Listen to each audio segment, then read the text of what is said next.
Hello friends, வணக்கம் and welcome to GKV channel. இன்றைக்கி ரொம்ப நாள் கழித்து, ரொம்ப மாதம்னே சொல்லலாங்க, 2-3 மாதம் கழித்து நம்ம வீட்டில் ஒரு நான்வெஜ்ஜு தாங்க.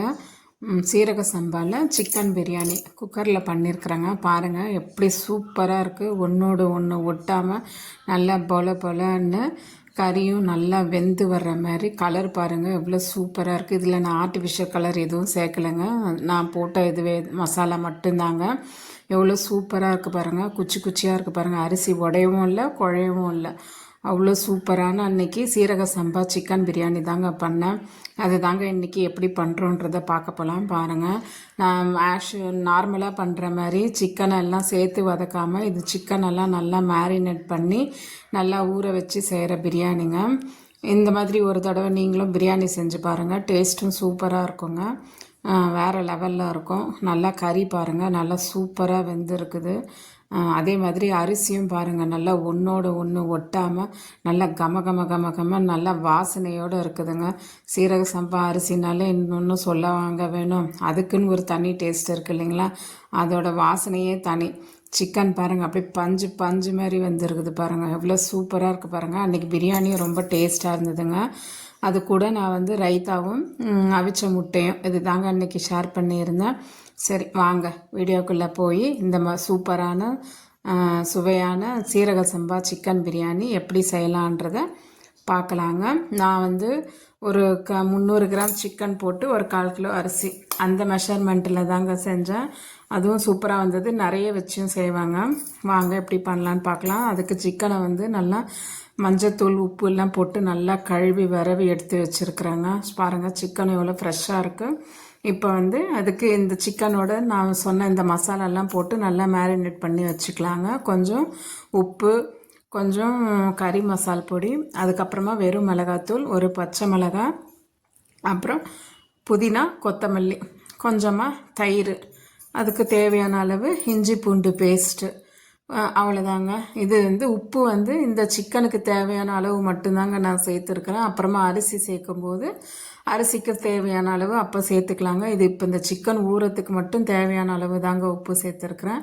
இப்போ பாருங்கள், இப்போ நல்லா எல்லாம் இந்த மசாலா எல்லாம் நல்லா ஒன்றா கலந்து வர்ற மாதிரி நல்லா தயிரோட மிளகாத்தூள் எல்லாம் கலந்து நல்லா மிக்ஸ் ஆகி வர அளவுக்கு நல்லா கலந்து ஊற வச்சுக்கணுங்க. இந்த ஊற வச்ச மிக்ஸு ஒரு 1/4 மணி நேரம் இல்லை 1/2 மணி நேரம் வச்சா கூட நல்லா இருக்குங்க. நல்லா அது ஊறி சிக்கனில் அந்த மசாலா வாசனைலாம் நல்லா பிடிக்குங்க. அவ்வளோதாங்க, நல்லா பரட்டி வச்சிடணுங்க. மசாலாவோடு சேர்ந்து சிக்கன் ஒரு 1/2 மணி நேரம் நல்லா ஊறி வரட்டுங்க. இந்த கலர் பாருங்கள் எவ்வளோ சூப்பராக இருக்குது.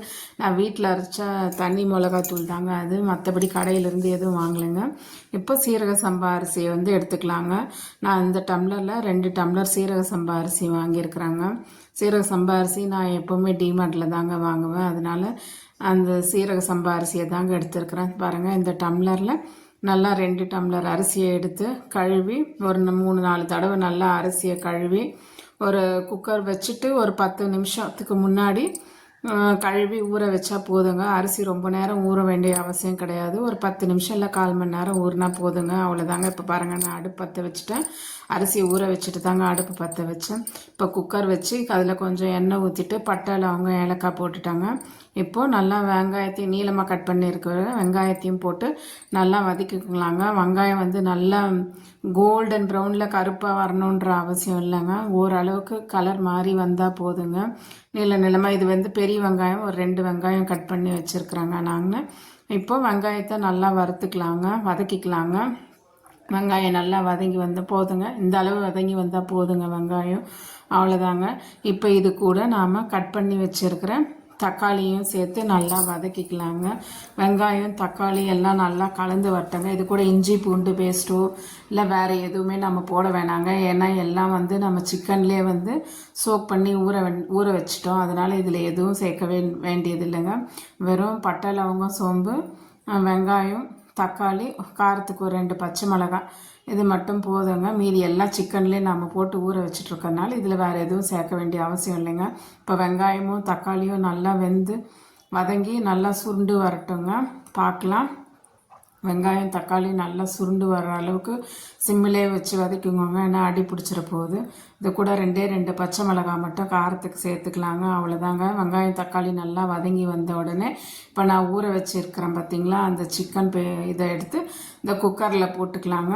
அது கூட அந்த கழுவி வச்சுருக்கிற தண்ணியும் சேர்த்து நல்லா ஊற்றிக்கலாங்க. ரொம்ப தண்ணி ஊற்றக்கூடாது, கொஞ்சமாக அந்த மசாலா இருக்குதுன்றதுக்காக அந்த கொஞ்சமாக தண்ணி ஊற்றி கழுவி இருக்கிறேங்க நான். அவ்வளோதாங்க. இப்போது அந்த நல்லா அந்த ஊற வச்சது சிக்கனை நல்லா போட்டுட்டு ஒரு சிம்மிலே வச்சு ஒரு 5 நிமிஷம் நல்லா கலந்து கொடுக்கலாங்க. நல்லா சிக்கன் பாருங்கள் எல்லா மசாலாவோடையும் சேர்ந்து நல்லா தலை கொதிச்சு வருது பாருங்கள். வாசனையும் இப்போ நல்லா கமன்னு வந்துட ஆரம்பிச்சுங்க. நல்லா சிக்கனும் பாருங்கள் எவ்வளோ சாஃப்டாக எவ்வளோ இதுவாக இருந்திருக்கு பாருங்கள். அவ்வளோதாங்க. இது ஒரு 10 நிமிஷம் நல்லா கொதிச்சு வந்த உடனே இப்போ நாம் ஊற வச்சுருக்கிற அரிசியையும் இதோடு சேர்த்துக்கலாங்க. நான் தண்ணி 1க்கு 1.5 வச்சேங்க. அப்படி பார்த்தா 2 டம்ளருக்கு 3 டம்ளர் அரிசி, 2 டம்ளருக்கு 3 டம்ளர் தண்ணிங்க. நான் அதோட ஊற வச்சுருக்கிறேன். இப்போ அரிசியும் அந்த தண்ணியோடு சேர்த்து ஆட் பண்ணிடுறேங்க. தண்ணி கொஞ்சமாக தாங்க நான் சேர்ப்பேன், எப்போவுமே அந்த கரெக்டான அளவுக்கு நான் சேர்க்க மாட்டேன். கொஞ்சம் தண்ணி கம்மியான அளவுக்கு தாங்க சேர்ப்பேன். இப்போ நல்லா அரிசியை சேர்த்துட்டு நல்லா கிளறி விட்டுக்கலாங்க. அரிசியும் உடையாதுங்க. நல்லா கிளறி விட்டுக்கலாங்க. நல்லா மசாலாவோட எல்லாம் மிக்ஸ் ஆகிற மாதிரி நல்லா கலந்து விட்டுக்கிட்டு சிம்மிலே வச்சுட்டு ஒரு 5 நிமிஷம் அந்த தண்ணியெல்லாம் கொஞ்சம் ஓரளவுக்கு வற்றி வர்ற வரைக்கும் சிம்மிலே வச்சு மூடி வேக விடலாங்க. வேக விட்டதுக்கப்புறம் எப்படி இருக்குன்றதை காட்டுறேன் பாருங்கள். அவ்வளோதாங்க. இப்போ எல்லாம் கலந்து வச்சுட்டு குக்கர் மூடி போட்டு சாதாரணமாகவே சும்மா மூடி வச்சிடலாங்க. சிம்மிலே வச்சிடலாம். ஒரு 10 நிமிஷம் பாருங்கள்.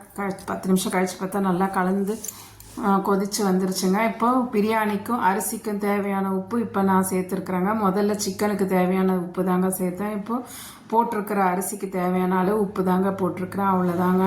நம்ம பிரியாணி சூப்பராக ரெடி ஆகிடுங்க. நல்லா உப்பு போட்டுட்டு நல்லா கலந்து விட்டுட்டு கொஞ்சம் சிம்மிலே வச்சு நல்லா கலந்து விடலாங்க.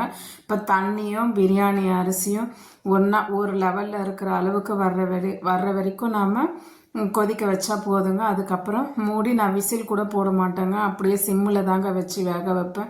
பிரிஞ்சு செஞ்சாலும் சரி எது செஞ்சாலும் சரி நான் சிம்மிலே தாங்க போட்டு வேக வைப்பேன். அவ்வளோதாங்க. இப்போ பாருங்கள், தண்ணியும் அரிசியும் நல்லா ஈக்குவல் குவான்டிட்டியில் இருக்குது. இது தாங்க பதம் போதுங்க. இப்போ நாம் பிரியாணியை சிம்மில் போட்டுடலாங்க. அவ்வளோதாங்க. இப்போ நல்லா எல்லா பக்கமும் 4 பக்கமும் கிளறி விட்டுட்டு நான் கொஞ்சமாக ஃப்ளேவருக்காக புதினாவையும் மேலே கொஞ்சம் போட்டுக்கிறாங்க.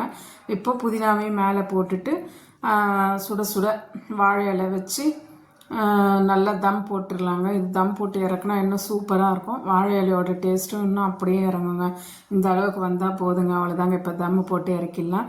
வாழை இலை போட்டு 2 பக்கம் நல்லா ஃபுல்லாக கவர் ஆகிற மாதிரி வாழை இலை போட்டு குக்கரை மூடிட்டு விசிலை போட்டுட்டு, விசில் விடக்கூடாதுங்க.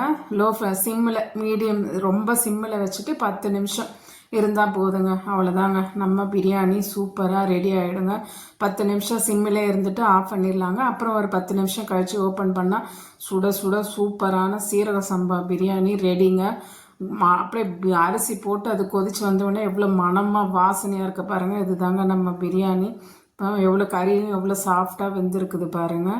அப்படியே குச்சியாக இருக்குது பாருங்கள். அரிசி குழையவும் இல்லை, இதுவும் இல்லை, நல்லா இருக்குது பாருங்கள். இந்த மாதிரி நீங்களும் ஒரு தடவை செஞ்சு பாருங்கள். என் சேனல் உங்களுக்கு பிடிச்சிருந்தா மறக்காமல் சப்ஸ்கிரைப் பண்ணுங்கள் ஃப்ரெண்ட்ஸ். இதே மாதிரி வர நாளில் வேறொரு நான்வெஜ் சமையல்லையும் வீடியோ நான் அப்லோட் பண்ணுறேன். பாய்.